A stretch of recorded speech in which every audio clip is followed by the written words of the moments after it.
The bottom line is, no one's coming. No one. Put on the scale, Linda. Okay. Are you sure this is accurate? All right, so she was about 40 pounds heavier than she thought she was. And this happens to a lot of the women that I've worked with before they work with us, because a lot of women that I work with have such a bad relationship with this scale. They view it as like an enemy, an arch nemesis, something that's negative. But the reality is the scale is just like the speedometer in your car. It's just a tool that tells you a measurement.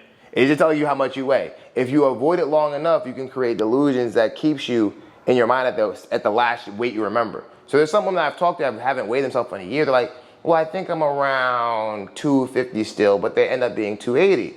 You need to weigh yourself. It keeps you in reality. I know there's a movement that goes, oh, if your clothes fit better, then don't worry about the scale. To a point. If your goal is to lose weight, you should be weighing yourself. If your goal is to stay under the speed limit, you should be looking at the speedometer, right?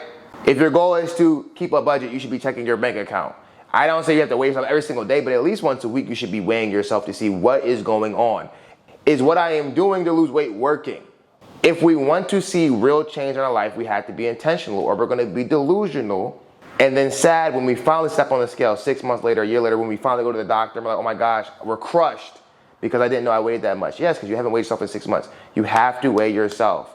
Anything you want to improve in life, you have to track. My name is Jeremiah. I've been coaching professional executive women, 40 to 60, for the last decade, helping them drop 5,200 pounds in a year or less. Follow me for more fact-based health and fitness advice. Peace.